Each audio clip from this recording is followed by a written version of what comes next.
Cunliffe. Mr Speaker, it gives me great pleasure in this address and reply to recognise your election as Deputy Speaker and alongside yourself, sir, to congratulate the Speaker on his re-election, Assistant Speaker Tish and Assistant Speaker Mallard, proving once and for all that the odd poacher makes a great gamekeeper.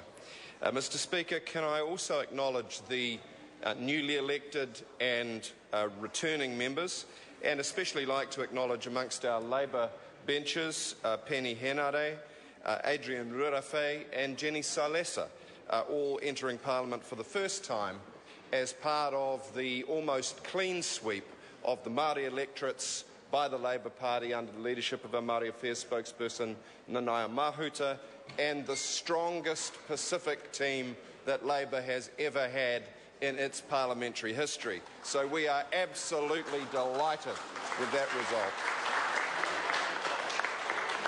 Can I also take some personal pleasure in acknowledging the return to Parliament of Stuart Nash, Carmel Sepuloni and of course Kelvin Davis, who came in just before the election. Very valued colleagues who it's wonderful to have back on the team and raising the bar for all of us. It's great to have you back.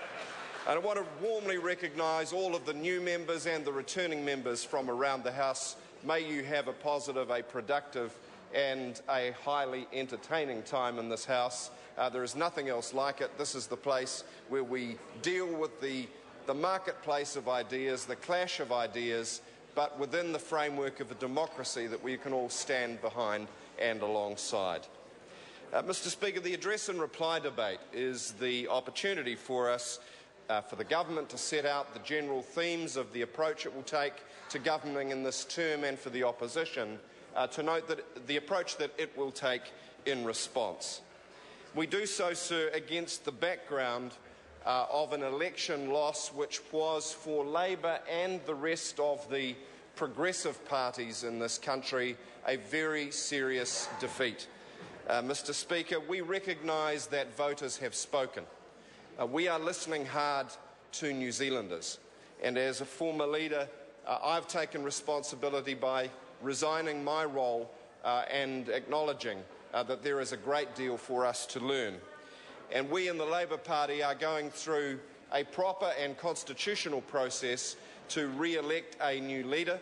It is a process which, after much reflection, I, sir, have decided that it is in the best interests of the party if I stand aside from, and like all members of the party, I give my 100% commitment to support whoever comes out of that process, and ask all members of the Labour Party to do exactly the same.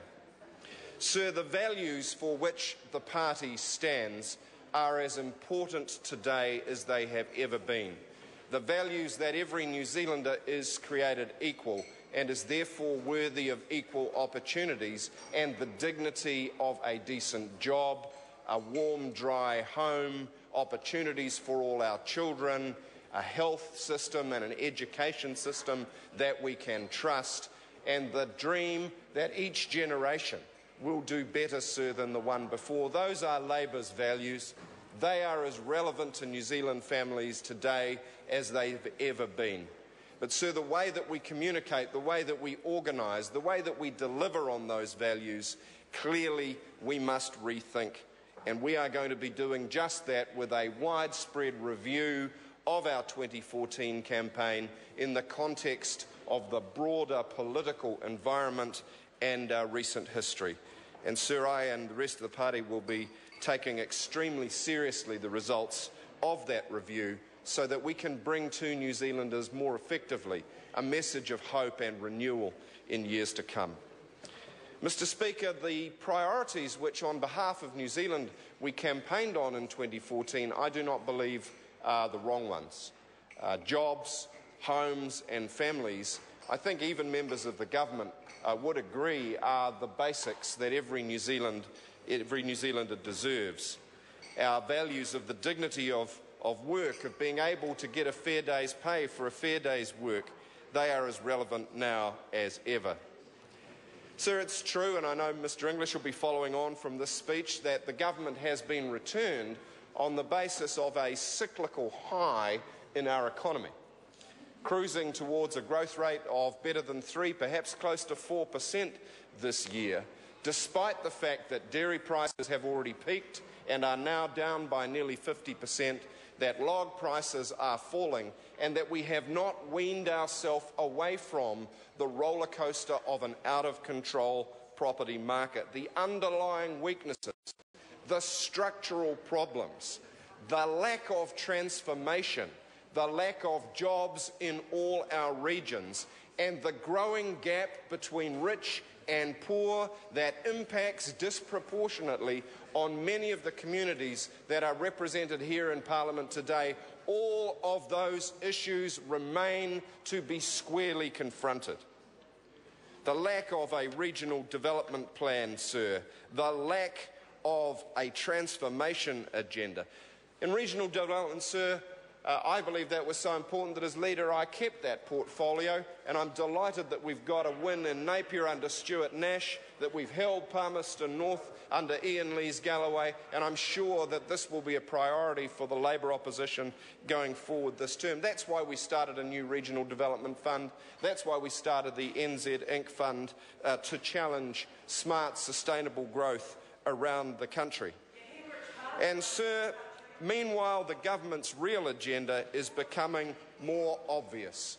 On jobs, in this, the very first day available for new legislation, National is introducing a bill, as predicted, to take away smokos and lunch breaks.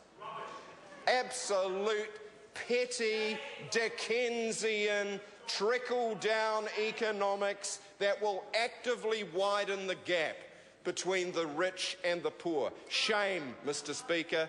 If it weren't such a tragedy, it would be a joke that on their first legislating day, the government is stripping away from hard-working New Zealanders the rights and protections that have been built up over many years. Mr. Speaker, in the same way on homes, on housing, Mr. Speaker, we went through a campaign where National trumpeted two things. They trumpeted the ability to have housing accords that have delivered only 5. No, that's six. right. Six by their own admission. 6 new homes 12 months. in 12 months. That's 1 new home every 2 months. In the meantime, property values in Auckland in the last 3 years have increased by over 1/3. That might be fine for people who already have one, but it's going to lock out of the Kiwi dream the next generation of young New Zealanders, and that is a tragedy. My children, your grandchildren are losing the dream of owning their own home. And in families, sir, that's as important as ever. The government window dresses about child poverty, but omits from their priority targets even the measurement of child poverty, and abuses the Official Information Act by suppressing for 17 months crucial reports about the state of child poverty in New Zealand. And Mr. Speaker, the government's modus operandi is now clear. Nowhere in the campaign did they say that they would be privatising the entire state housing stock. Nowhere there is no mandate for that action. Nowhere in the campaign did they say they would commit us to a war in Iraq. Nowhere in the campaign. They specifically excluded boots on the ground. And now, little by little, the Prime Minister is trying to soft sell to New Zealanders the idea of an SAS deployment against ISIS. Nowhere in the campaign did the government say that it would rush through more security legislation to backfill the last one, which they needed to make lawful, a 12-month program to tap the Southern Cross cable, which they later had to suspend. But nowhere, sir, did they campaign on reducing New Zealanders' rights and freedoms further, and including by the selective use, some would say the abuse, of classified intelligence information to create fear within New Zealand and to divide communities within New Zealanders against each other. What we did see, Mr. Speaker, and I'll conclude on this because I believe it will be an important theme over the next 3 years. We've seen the abuse of the OIA. We've seen the selective use of intelligence information. We've seen the systematic deployment by the National Party and its friends of attack websites, paid think tanks and underhand tactics, the suppression of information and the denigration of journalists. And, sir, that drives down our democracy. It is precious, and we will uphold it. Thank you, Mr. Speaker. The Honourable Bill English.